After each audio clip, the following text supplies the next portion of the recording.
महापौर दालन रितू तावडेंची खाजगी मालमत्ता नाही असं सुषमा अंधारेंनी म्हटलंय। रितू तावडेंनी आक्रस्ताळेपणा सुरू केलाय असंही त्या म्हणाल्या। मान्सूनपूर्व काम आधीच केली असती तर मुंबईची अशी दाणादाण झाली नसती असंही अंधारे यांनी म्हटलंय। येईना अंगण वाकडं आणि स्वयंपाक येईना ओली लाकडं अशी काहीशी अवस्था मुंबईच्या महापौर रितू तावडे यांची झालेली आहे।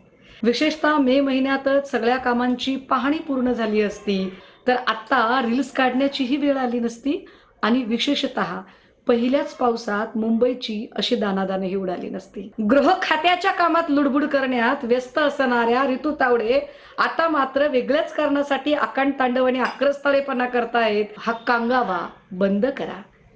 आणि आपल्याला मुंबई सांभाळता येत नाहीये, आपल्याला त्याचा अनुभव नाहीये, याचं काही प्रशिक्षण घेता येतं का? ते किशोरीताईंकडनं एकदा प्रशिक्षण घ्या, तुम्हाला त्यांच्या अनुभवाचा फायदा